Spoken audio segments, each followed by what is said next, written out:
Pernah gak sih lu ngerasa capek banget karena lu terlalu peduli sama banyak hal?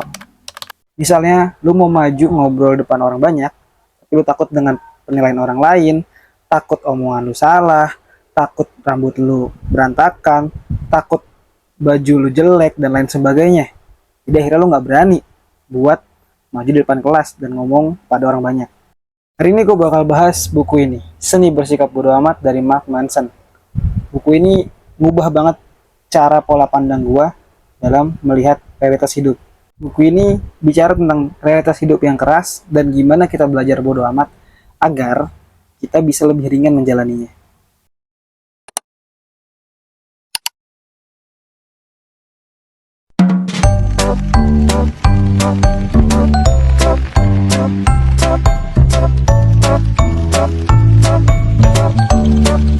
Halo guys, balik lagi bersama gue Rehan di R2 Talk. Sebelum gue masuk ke pembahasan, gue mau nanya ke teman-teman di sini, ada nggak sih yang main Pokemon Go kayak gue? Kalau ada yang main Pokemon Go kayak gue, mungkin kita bisa bikin komunitas atau bikin partian bareng. Nanti kita bisa raid bareng dan lain sebagainya. Mungkin bisa tulis di kolom komentar, bang, gue main Pokemon Go, ayo bikin komunitas. Terutama daerah Jakarta ya. Kita bikin komunitas, kita bikin raid bareng dan lain sebagainya. Oh, informasi kedua adalah gue juga lagi belajar untuk jualan produk-produk digital. Jadi gue punya link kit di bawah. Jadi kalau teman-teman yang mau nyari ebook soal buku, contoh-contoh buku-buku motivasi atau personal development kayak gini, atau mungkin buku-buku tentang tes CPNS dan lain-lain, gue ada linknya di bawah. Kalau ada yang mau beli ebooknya, ini ebook ya bentuknya ya, bisa beli dengan linknya di bawah. Dan sebelum kita mulai pembahasan terkait buku Seni Bersikap Bodo Amat, jangan lupa like, comment, dan subscribe. Oke. Pertama adalah siapa itu Mark Manson. Jadi Mark Manson ini adalah seorang pemabuk dan juga dia orang yang nggak bener lah, orang yang jauh dari kata menginspirasi kita. Tapi di sini uniknya dia, karena dia memotivasi kita bukan dari personal brand yang dia jaga atau brand image yang dia jaga, tapi dia memotivasi kita adalah dengan hidup realistik, menerima dirinya apa adanya. Jadi yang dijual di buku ini adalah bagaimana hidup realistik apa adanya, bukan motivasi positive thinking ngomong kosong. Kenapa dia nulis hal itu? Karena orang-orang di zaman sekarang kebanyakan terlalu peduli dengan banyak hal yang menyebabkan stres karena terlalu banyak hal yang dipikirkan, terlalu banyak yang ingin dicapai, terlalu banyak yang dikhawatirkan. Itu yang membuat Mark Manson itu menulis ini. Kita sering melihat tren-tren di sosial media yang membuat kita iri dan juga ingin melakukan hal tersebut, baik dari segi apapun ya, entah itu dari segi karir atau dari segi pertemanan atau dari segi kegiatan-kegiatan positif atau dari segi pencapaian yang membuat kita, oh gue harus nyampe sini. Terus ada lagi pancingan orang yang berbeda, oh gue pengen ke sini. Ada lagi yang berbeda. Jadi kita terlalu banyak hal penting yang kita inginkan lah. Padahal harusnya kita bisa memilih hal penting mana yang sesuai dengan goal kita atau tujuan kita. Dan juga poin masa bodoh di sini bukan berarti kita acuh tak acuh dan gak peduli sama orang lain, nggak punya empati, terus nggak punya sense sosial. Bukan itu maksudnya. Masa bodoh yang dimaksud sini adalah bagaimana kita nyaman menjadi berbeda. Jadi prinsip dasar dari buku ini adalah, pertama, lo nggak harus peduli sama semua hal.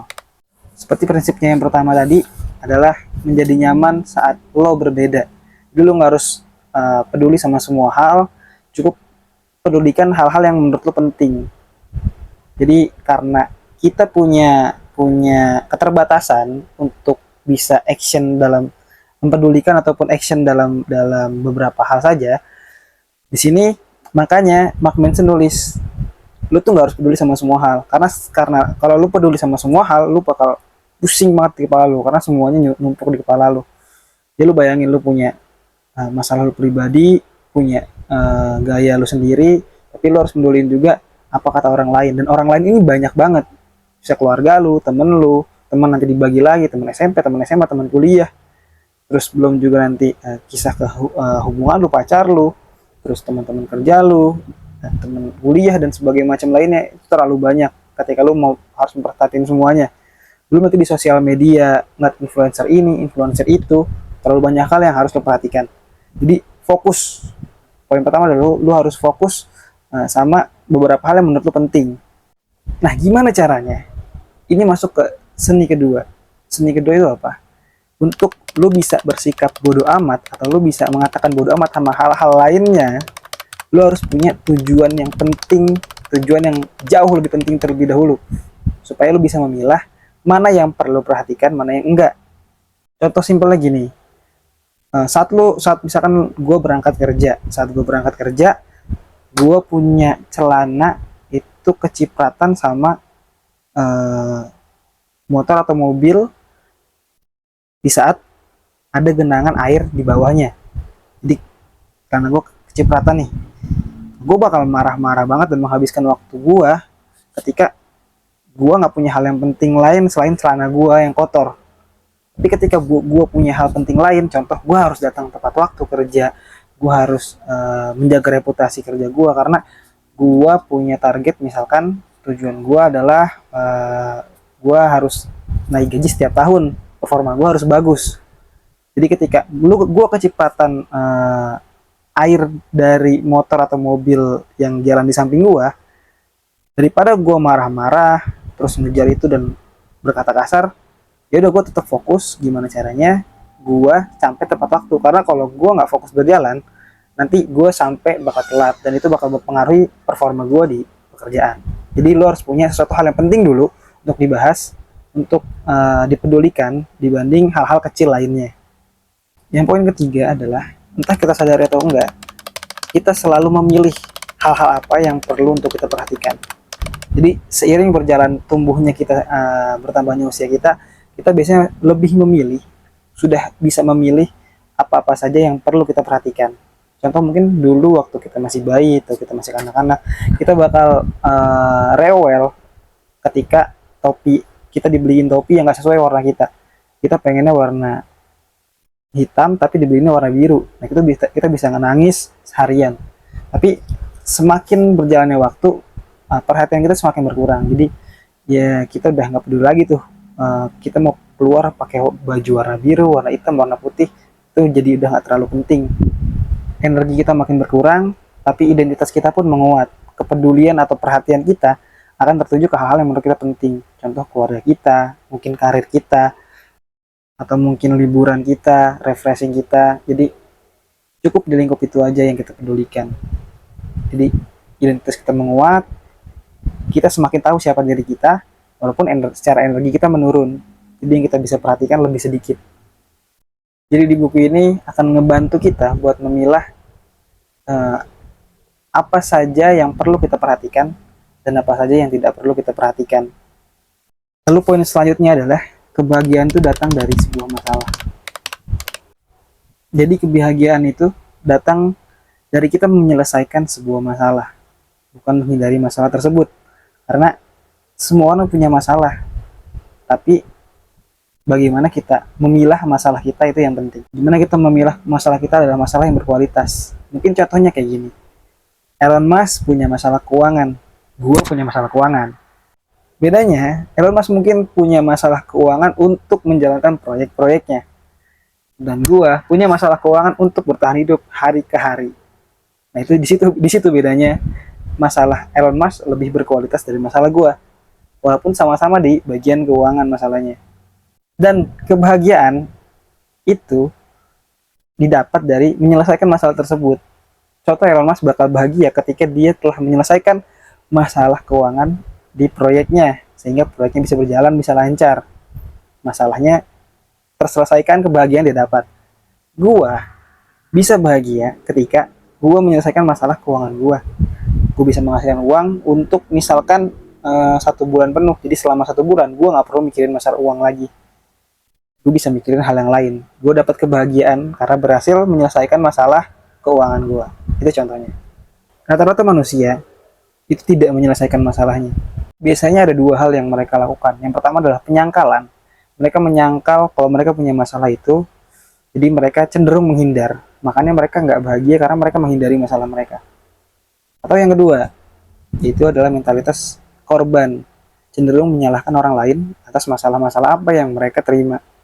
Contoh sederhana, mungkin beberapa orang mengeluh, ini contoh aja, beberapa orang mengeluh karena gaji mereka kecil atau mereka nggak cukup untuk kurang lah gaji gue, karena tapi yang disalahkan rata-rata adalah mungkin perusahaannya yang nggak adil.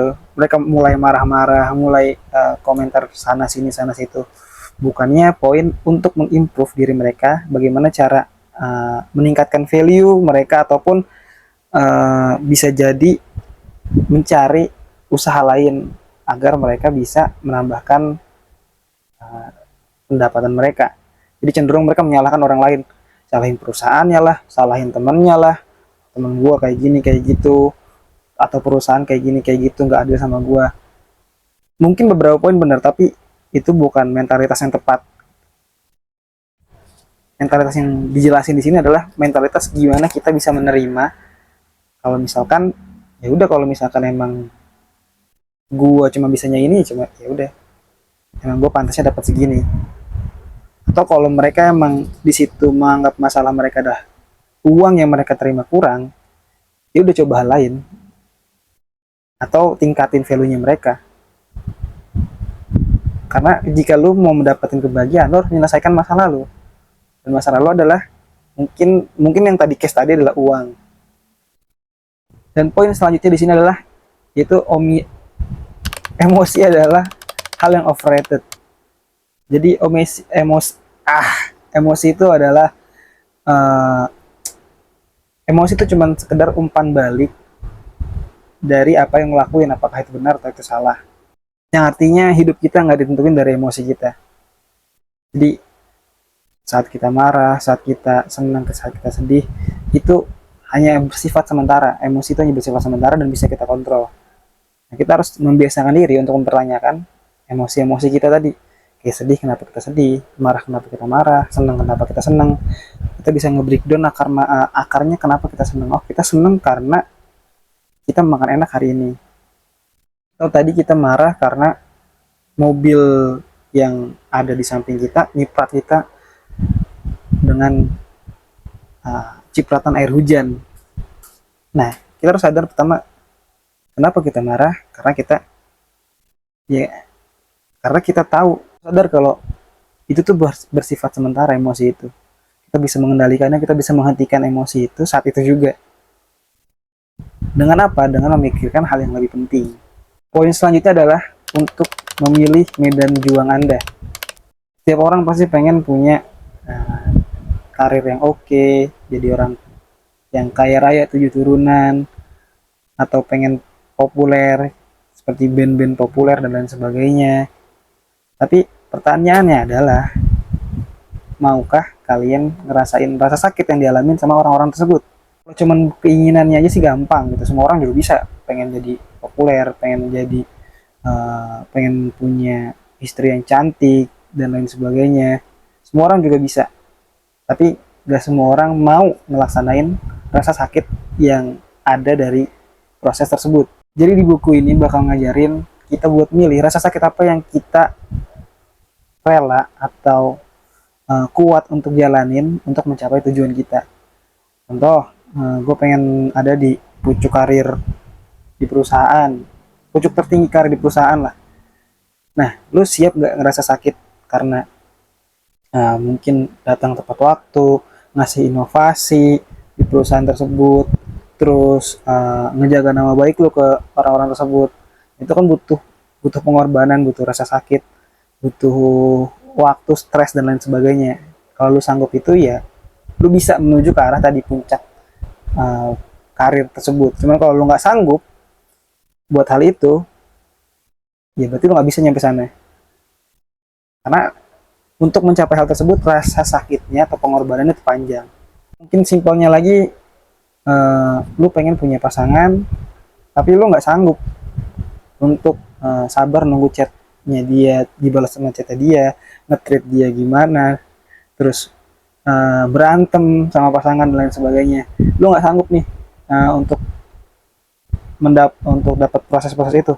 Ya lu jangan harap buat dapat pasangan gitu. Kalau lu pengen enaknya doang, cuman gue pengen dapat pasangan, jalannya doang, Pasti lu bayangin nih hal-hal nikmatnya dalam berpasangan, tapi lu nggak bayangin masalah-masalah yang terjadi dari mulai PDKT sampai lu punya pasangan itu banyak banget masalahnya yang bakal terjadi. Kalau lu nggak sanggup untuk uh, mendapatkan rasa sakit itu, ya lu berarti nggak layak buat dapat pasangan gitu. Contohnya kayak gitu. Jadi poin intinya dari ini adalah jati diri lu itu ditentuin dari rasa sakit apa yang rela lu pilih. Jadi lu bakal jadi apa sesuai dengan rasa sakit yang rela lu pilih, yang rela lu terima. Itu poinnya. Poin selanjutnya adalah lu gak istimewa. Jadi perasaan merasa istimewa ini membuat kita menyalahkan orang lain, dan fokus kita tuh bukan ke diri kita sendiri. Jadi malah fokus kita adalah untuk menyalahkan orang lain, inilah itulah. Tapi nggak fokus ke kesalahan kita, ke improve diri kita, dan nggak menerima diri kita. Dasarnya ini lu merasa istimewa karena dua hal. Yang pertama, lu ngerasa diri lu istimewa dan berhak mendapatkan apapun. Contoh misal lu adalah bintang artis ternama atau orang yang populer, lu ngerasa diri lu istimewa, lu bisa nyerobot antrian, terus mungkin lu di jalanan harusnya orang-orang minggir sama lu. Yang kedua adalah perasaan yang ngerasa gue itu payah, jadi gue pantas dapat bantuan. Mentalitas korban. Ini mentalitas superior dan mentalitas korban yang fokusnya menyalahkan orang lain, tapi nggak ke diri sendiri. Nggak, oh gue nggak dapat ini karena gue belum mampu atau belum sanggup, berarti gue harus improve lagi. Jadi fokusnya nantinya ke diri sendiri kalau kita mentalitas kita sehat lah. Atau misalkan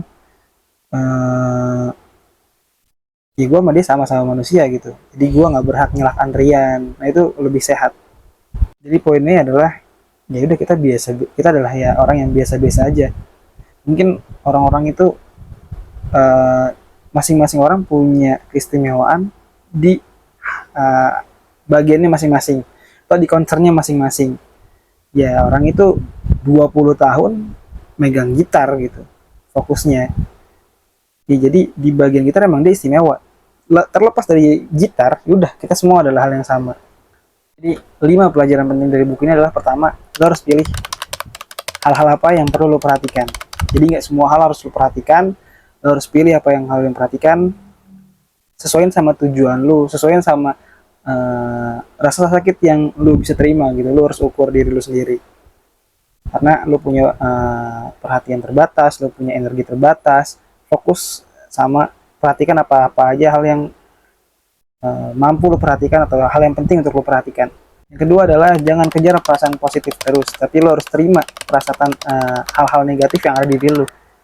Jadi semakin lo mengejar perasaan positif, lo semakin gak puas. Tapi semakin lo menerima hal-hal negatif yang ada di diri lo, poin-poin negatif yang ada di diri lo, maka lo bakal semakin lega, semakin tenang, lo bakal semakin baik. Poin ketiga adalah tentuin definisi sukses lo itu dari lo sendiri. Tentukan definisi sukses lo sendiri. Jadi standar sukses itu nggak ditentukan dari orang lain. Masalah orang lain. Kalau kesuksesan bisa digapai dari menyelesaikan masalah-masalah lo sendiri, berarti standar sukses lo atau standar bahagia lo bukan dari standar orang lain, tapi standar lo sendiri. Tadi itu adalah sakit, itu adalah bagian dari tumbuh. Jadi rasa sakit dia itu semacam alarm lo untuk lu tumbuh, untuk lu tahu oh hal ini nggak enak lakuin, kita harus lakuin hal ini, untuk lu belajar. Karena kalau nggak ada rasa sakit, lu nggak bakal tumbuh, lu nggak bakal nemu hal baru untuk lu explore, dan lu nggak bakal tumbuh dan nemuin hal baru kalau hidup lu nyaman terus. Itu poinnya. Yang kelima adalah berani terima realita. Jadi dunia ini lu nggak utang apa-apa sama dunia ini, dan juga dunia ini nggak utang apa-apa ke lu. Jadi terima diri lu, jalanin apa adanya, terima kesalahan lu, terima sisi negatif lu dulu. Kalau lu bisa perbaiki, nah itu. Jadi itu yang poin yang harus lu lakuin, terima dan jalanin. Sekarang gue pengen ngajak lu semua praktek tentang apa-apa aja yang ada di buku ini. Poin pertama adalah Sekarang lu tulis 3 hal yang penting buat hidup lu. Lu ambil kertas, lu tulis 3 hal yang menurut lu penting untuk lu perhatikan dalam hidup lu, dan itu pegang baik-baik. Yang kedua adalah lu pikirin satu hal yang bikin lu kesel. Kalau udah, lu pikirin lagi, beneran penting banget gak sih hal ini? Penting gak sih gue ngeluarin waktu untuk kesel sama hal ini? Poin ketiga adalah ketika lu mungkin ngerasa ada momen-momen yang lu dateng atau orang lain lu ngerasa dia nggak ngehargain lu, coba lu pikirin lagi orang itu ternyata punya kesibukan lain atau enggak. Kan lu harus sadar kalau setiap orang punya masalahnya sendiri-sendiri, jadi bukan lu doang yang punya masalah. Oke, semoga hidup lu lebih ringan dan lebih mindful sekarang. Kalau lu suka dengan konten-konten kayak gini, jangan lupa like, comment, and subscribe supaya gua kalau channel ini bisa progresnya naik terus. Gue bakal terus buat konten-konten kayak gini buat kalian, dan komen juga di bawah pelajaran apa aja yang lu dapet di bahasan kali ini, dan kalau ada yang kurang gue bahas dari buku Seni Bersikap Bodo Amat boleh tambahkan juga di bawah. Oke, see you di episode berikutnya. Bye bye.